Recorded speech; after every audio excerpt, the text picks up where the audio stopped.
पड़ा। पर मेरे ख्याल से वो इंतजार बहुत ठीक था, मुझे लग रहा है। माफ किया, चलो थैंक यू। ट्रेलर के बाद आपके मन में आए होंगे या टीजर के बाद आपके मन में आए होंगे, तो शुरू करते हैं रणदीप। मतलब बाकी लोग के लिए पैसे नहीं थे या फिर क्या सीन था? यही इतने लोगों का रोजगार आपने छीना। संदीप सिंह मेरे पास ये मूवी लेके आए थे एज एन एक्टर, और धीरे धीरे ऐसा इत्तेफाक होता गया। शायद सावरकर जी की उनकी खुद की आत्मा मुझे बोल रही थी कि और काम कर, इस पे और काम कर, और काम कर। तो 2 साल से मैंने सिर्फ इस फिल्म पे और सावरकर जी की एक छवि और उनके बारे में जो उटपटांग बातें लोग बोलते हैं उसको एक सच्चाई के तौर पे पेश करने में मैंने बहुत मेहनत लगाई है। मैं तो अपने शॉट लेना ही भूल जाता था। मैं डायरेक्ट जब कर रहा था तो बाकियों के शॉट लेके चलो लेट्स मूव ऑन, फिर बोलते सर आपका तो शॉट लिया ही नहीं। आई सेड शिट, अभी मेरा भी लेना पड़ेगा। But it was tough, but it was fun. Perfect. पहला सवाल यही है सबके मन में, व्हाई सावरकर? मैं सवाल आपसे पूछना चाहूंगा, why not Savarkar? Why not Savarkar? Savarkar ji एक ऐसी शख्सियत है जिनके पता नहीं क्यों इतने सालों बाद, आजादी के इतने सालों बाद, मैं एक्टर, डायरेक्टर, राइटर, मुझे ही ये पिक्चर क्यों बनानी पड़ी, किसी ने पहले क्यों नहीं बनाई, ये बहुत बड़ा सवाल है। उनकी अभी 1980 के दशक में गांधी जी के ऊपर पिक्चर बनी थी, रिचर्ड एटनबरो ने बनाई थी। सरदार पटेल जी के ऊपर 2 पिक्चरें बन चुकी हैं। मैं खुद रंगरसिया कर चुका हूं, सरबजीत कर चुका हूं, चार्ल्स सोबराज प्ले कर चुका हूं। पर जब सावरकर जी की फिल्म के बारे में बात आती है तो लोग पूछते हैं क्यों? इससे बड़ा सवाल, इससे बड़ी ट्रेजेडी क्या हो सकती है? फिल्में एक ऐसे जरिया होती है जिससे लोगों को इन्फ्लुएंस किया जा सकता है, और कुछ शक्तियां थीं आजादी से पहले अंग्रेज और आजादी के बाद कुछ और शक्तियां थीं जिन्होंने उनकी कहानी, उनका बलिदान, उनका त्याग, उनका कंट्रीब्यूशन बाहर उभर के नहीं आने दिया। पर समय आ गया है सबको बताने का, सबको दिखाने का कि सावरकर जी का इन्फ्लुएंस, उनका कंट्रीब्यूशन, उनका महत्व इस देश के लिए क्या है। इसी से जुड़ा एक सवाल आएगा कि सावरकर क्या? सावरकर वीर थे, ब्रेव थे। सावरकर जी कावर्ड नहीं थे, कायर नहीं थे। यही मैंने जब मैंने एज ए बतौर एक्टर उनके बारे में स्टडी किया तो साम दाम दंड भेद लगाने वाले एक बहुत ही इंटेलेक्चुअल जायंट थे, जिन्होंने हजारों कविताएं, नाटक, कविताएं उन्होंने जेल में रह के लिखी। वो दीवारों पे कविताएं लिखते थे और उसको याद कर लेते थे, और वो वेट करते थे कि कब कोई गलती हो जाए और जेलर आके दीवारों को फिर पेंट से पोत दे ताकि मेरे लिए स्लेट क्लीन हो जाए और मैं और कहानियां और कविताएं लिख। सागरा प्राण तड़मड़ना। सबसे चैलेंजिंग क्या था फिल्म के दौरान, पूरी जर्नी, शूटिंग के दौरान, रिसर्च के दौरान? सबसे चैलेंजिंग कौन सा एक ऐसा मोमेंट था या पार्ट था आपके लिए वीर सावरकर के? पहले तो जब मैंने सावरकर जी के बारे में पढ़ना शुरू किया तो मैंने ज्यादातर अंग्रेजी की किताबें निकाली, स्वतंत्रता संग्राम की किताबें निकाली, और मैं बहुत अचंभित रहा कि हर एक किताब में सशस्त्र क्रांति को सिर्फ एक पैराग्राफ में लिख के कि ये लोग थे, इन्होंने भी किया, पर कुछ हुआ नहीं, वो ऐसे ब्रश अंडर द कारपेट होगा। मैं खुद भी स्कूल में जब पढ़ता था तो हमने सावरकर जी के बारे में नहीं पढ़ा, हमको नहीं पढ़ाया गया था। हमें काला पानी के बारे में नहीं पढ़ाया गया था, हमें बहुत सारी चीजें थी जो नहीं पढ़ाई गई थी, और हमें यही बताया गया था कि कुछ 2-3 लोगों ने ही आजादी ले ली, बाकी तो सब पता नहीं क्या कर रहे थे। तो ये बहुत मुश्किल था। फिर उनके बारे में जब मैं पढ़ने लगा तो मुझे बहुत गुस्सा आया कि ये उनके बारे में हमको क्यों नहीं पढ़ाया गया, क्यों नहीं बताया गया। और मैं अचंभित रह गया कि इतना कुछ उन्होंने किया और इतनी मूवमेंट्स चली थी कि हमें सिर्फ एक ही डोर से बांध दिया कि भारत को आजादी अहिंसा से ही मिली है। अरे भाई, अहिंसा से कुछ नहीं मिलता है।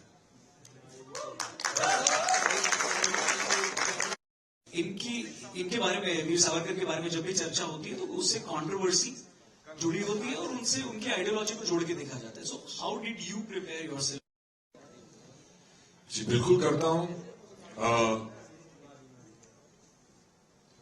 उनके सवाल क्या था एग्जैक्टली आपका यार? कि जब आप प्रिपेयर कर रहे थे खुद को इस किरदार के लिए, इस रोल के लिए, तो आपको ये अंदाजा था कि कंट्रोवर्सी? मुझे ये अंदाजा था। बहुत लोगों ने मुझे ये भी कहा कि ये पिक्चर मत करो। मेरे शुभचिंतक थे, तो मैं भी थोड़ा सावरकर जी जैसा ही हूं, अड़ गए तो अड़ गए। तो बहुत इसमें वो आई। पहले तो रिसर्च मटेरियल नहीं था। सावरकर जी की बहुत सारी उनके अपने लेख और उनके ऊपर जो लेख थे वो मराठी में थे, जो कि पढ़ना बहुत डिफिकल्ट है मेरे लिए। मैंने कोशिश बहुत की। फिर मैंने बहुत सारी अंग्रेजी हिंदी की किताबें पढ़ी, आर्टिकल्स पढ़े, ये पढ़े। तो मुझे बहुत डीप रिसर्च करना पड़ा। वो ऊपर से मुझे नहीं मिला जो आप विकिपीडिया पेज वेज पे जाके एकदम से देख लेते हैं, वो सब नहीं था। वो क्यों नहीं था? वो काफी अब ठीक हो रहा है। काफी सारी उनके ऊपर किताबें आ रही हैं। मैं तो एयरपोर्ट पे अक्सर आजकल देखने लगा हूँ कि सावरकर जी की किताबें वहां पे मिलने लगी हैं। तो देश बदल रहा है और देश की सोच बदल रही है और हम अपने भूले हुए हीरोज को एक्नॉलेज कर रहे हैं। ये बहुत बढ़िया बात है। फ्रीडम स्ट्रगल को लेकर कोई नया पर्सपेक्टिव खुला? कोई ऐसी चीज जो आपने रिसर्च के दौरान देखी, जो आपने अभी जानी हो कि ये अच्छा, स्वतंत्रता संग्राम में ये भी हुआ था, उसके बारे में अगर आप कुछ शेयर करना चाहें? ऐसी बहुत सी चीजें थी। सबसे बड़ी चीज तो मुझे पता चली कि 1946 में 1946 में बॉम्बे डॉक पे बगावत हुई थी। Royal Indian air force, royal Indian navy, Bombay police ने म्यूटनी की थी और 20,000 पर्सनल उस म्यूटनी में शामिल थे। और तब जाके अंग्रेजों ने ये माना था, ये क्लेमेंट एटली जो प्राइम मिनिस्टर थे उस वक्त इंग्लैंड के, उन्होंने अपनी स्पीच में भी कहा था कि now they are an armed nation, we cannot engage them in talks any more because of the threat of the Azad Hind फौज।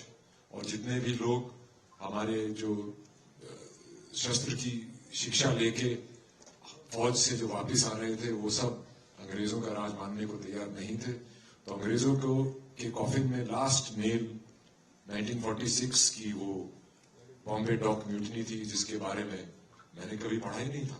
किसी ने पढ़ा था क्या? 1946 में बॉम्बे डॉक में बगावत हुई थी, किसी को पता है? मुझे भी नहीं पता था। ऐसी बहुत सी चीजें निकल के आई और ये सिद्ध हो मेरे लिए ये सिद्ध हो गया कि भारत को आजादी सिर्फ अहिंसा से नहीं मिली थी। अहिंसा का भी योगदान था, गांधी जी का बहुत बड़ा योगदान था, उसको बिल्कुल डिनाई नहीं कर रहे। ना हम फिल्म में कर रहे हैं और ना ही हम यहाँ कर रहे हैं। पर सावरकर जी का जो योगदान था वो क्या था, उसको हमने थोड़ा और डिटेल में दिखाया। Thank you Randeep, thank you very much. मैं स्टेज पे फिल्म के प्लीज वेरी मच। और आप लोग साथ में एक ही फ्लाइट में आएंगे? नहीं, क्योंकि ये जानना बहुत जरूरी है। अगर हम पहले आगे होते तो हम पहले बात कर लेते इसलिए। Thank you and welcome. और एक बार फिल्म प्रोड्यूस करने के पीछे क्या थॉट था? संदीप, अगर आप आंसर करना चाहें, क्या मेन कारण था, पहला वो उसकी क्या सोच थी फिल्म को प्रोड्यूस करने के पीछे? नहीं, जब मैंने सोचा कि फिल्में बनानी है तभी मैंने सोच लिया था। इसलिए मेरी कंपनी का नाम लेजेंड स्टूडियो है और वो यही फिल्में बनाएगी और बनाती रही है जो लेजेंडरी फिगर्स हैं। तो चाहे इसके पहले वो अलीगढ़ हो या सरबजीत हो या झुंड हो या पीएम मोदी हो या अटल जी पर फिल्म हो या सफेद हो और अब सावरकर हो। और सावरकर 2018 से मैं सोच रहा था, पर जिससे भी मैं पूछता था कि मुझे ये फिल्म बनानी है तो वो लोग बोलते थे बेटा मरोगे तुम कोई साथ नहीं देगा। और ये बात सच थी कि 2018 से लेके 2021 तक ना मुझे फाइनेंसर मिलते थे, ना स्टूडियो, लिखने के लिए भी लोग तैयार नहीं होते थे ये फिल्म, क्योंकि लोगों के अंदर एक भय था और वो परसेप्शन क्रिएट कर दिया गया है माइंड में सावरकर जी के बारे में, जो कि बिल्कुल गलत था और गलत रहेगा। और अब शायद इस फिल्म के जरिए काफी कुछ क्लियर हो जाएगा। तो 2021 में मुझे याद है वो दिन बहुत ही स्पेशल दिन है, 15 अगस्त का दिन था जब मैंने रणदीप हुडा को मैसेज भेजा। और 16 अगस्त से मेरे पास जो चीजें सावरकर जी के बारे में हमें नहीं पता थी वो रणदीप ने भेजना शुरू कर दिया था। और उसी जरिए फिर रणदीप ने लिखना भी शुरू किया फिल्म को, उसके बाद डायरेक्शन भी किया, उसके बाद सब कुछ किया। मतलब रणदीप यहाँ पे ऐसे बैठे हैं, नॉर्मल लग रहे हैं, लेकिन रणदीप दिन भर अब एक ब्लैक स्टूडियो में बैठे थे, कभी डीआई में, कभी साउंड में, कभी बैकग्राउंड में, कभी डबिंग में। बट एक बात मैं आज कहना चाहूंगा कि बॉलीवुड का कोई भी एक्टर ये रोल कभी नहीं करता, हिम्मत ही नहीं होती। तो ये फिल्म बनने का सबसे बड़ा कारण ही रणदीप हुडा है, क्योंकि रणदीप हुडा ने जब हाँ कहा तब हमें पहला पैसा मिलना शुरू हुआ और ये फिल्म बनी। So thank you Randeep, thank you for okay, आपसे मैं पूछना चाहूंगा योगेश कि आपके हिसाब से ये फिल्म क्या है? एक तो ये है कि बहुत सारी चीजें क्लियर होगी वीर सावरकर के बारे में, उसके अलावा भी कई सारी चीजें होंगी। कोई एक पॉइंट अगर आप शेयर करना चाहें। ये यूथ को इंस्पिरेशन करने का काम करेगी। सबसे बड़ी बात ये है, जब हम छोटे थे हमने देखा था कि दीवारों पे भगत सिंह, चंद्रशेखर आजाद, बहुत बड़े क्रांतिकारियों के फोटो होते थे।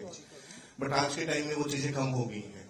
और आज के टाइम में जब इस सावरकर जी की मूवी आएगी तो लोग थिएटर में जाएंगे। उनमें लास्ट मूवी जो मैंने देखी थी लेजेंड ऑफ भगत सिंह थी या मणिकर्णिका थी फ्रीडम फाइटर पे, उसके बाद कोई मूवी नहीं आएगी। तो ये 20 साल बाद या 7-8 साल बाद कोई फ्रीडम फाइटर पे मूवी आ रही है तो ये बहुत बड़ी बात है और ये एक बड़ा अचीवमेंट है। और मेरा एक पर्सनल कनेक्शन है इस मूवी के साथ। मेरे दादाजी great grandfather was a freedom fighter, तो उन्होंने काफी बार वो जेल में गए हैं ड्यूरिंग द स्ट्रगल, इस फ्रीडम स्ट्रगल के टाइम पे। जब रणदीप भाई ने मेरे को कहा कि भाई हम ऐसे ऐसे कर रहे हैं, तो उन्होंने पूछा कि भाई स्टोरी सुनोगे?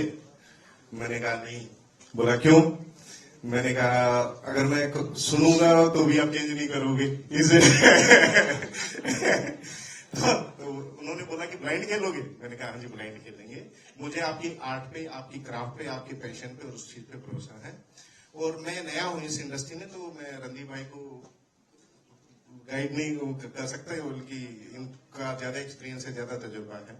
तो मेरी बैट रणदीप हुडा को। Perfect, thank you very much.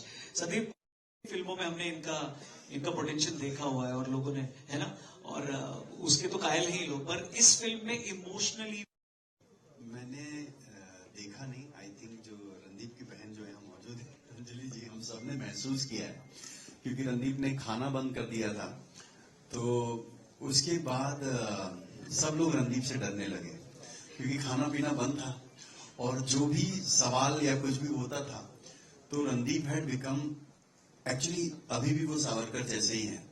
तो सब लोग थोड़ा सा डर के ही सवाल पूछते थे। इनफैक्ट जो अंकुर बैठा है यहाँ पे, मृणाल बैठा है, ये सब एक डर के सवाल पूछते थे। लेकिन जब सवाल पूछते थे तो इतना डिटेल में जवाब आता था कि जो इंसान खुद का कैरेक्टर प्ले कर रहा है वो दूसरे के कैरेक्टर्स को भी समझ जाता था, पूरी फिल्म देख लेता था। और एक ही दिन में, trust me on this when I से दिस, इतना, मैंने इतनी सारी फिल्में बनाई हैं पर इतना डेडिकेशन दिख नहीं सकता किसी और एक्टर का। क्योंकि हाँ, बाकी लोग मार्केटिंग अच्छी कर देते हैं, रणदीप को ज्यादा मीडिया से बात करना या मार्केटिंग करना पसंद नहीं है, हमें आज भी कन्विंस करना पड़ता है। पर ये फिल्म के लिए मुझे पता नहीं, मतलब वो बहुत लंबी चौड़ी बात है, पर आई थिंक उनके परिवार वाले भी they have gone through a lot because of his health. And मुझे लगता कोई और ये कर सकता था, और वो रणदीप भी एक्सप्लेन करे तो बेहतर है कि रणदीप डाइट क्या थे, वो क्या क्या खाते थे? नहीं, मेरी सिस्टर अंजलि हुडा जो कि इसमें मैडम कामा प्ले कर रही है, उसका एक्टिंग डेब्यू है।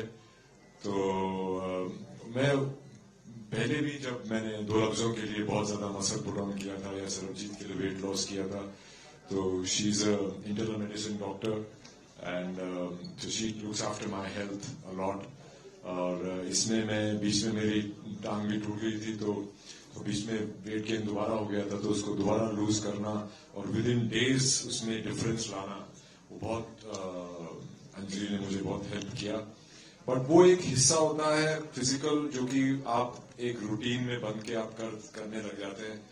और उससे ज्यादा सावरकर जी को समझना, सावरकर जी की सोच को समझना, उनको पढ़ना, उनके बारे में पढ़ना,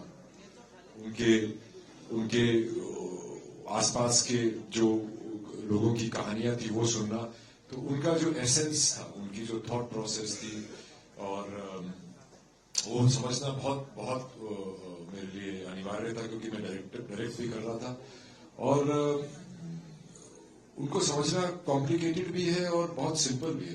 तो इट वाज थिंग, बिकॉज जैसे अगर उनकी हिंदुत्व की बात की जाए तो उन्होंने एक डेफिनेशन दी थी कि हमारी हिंदुस्तान की पॉलिटिकल आइडियोलॉजी होनी चाहिए स्वतंत्रता के अगेंस्ट उस वक्त, जिसका नाम उन्होंने दिया था हिंदुत्व, जिसमें उन्होंने बोला था कि किसी को हिंदुत्व शुरू में इतना समझ में नहीं आया तो उन्हें समझाना पड़ा कि हिंदू कौन है।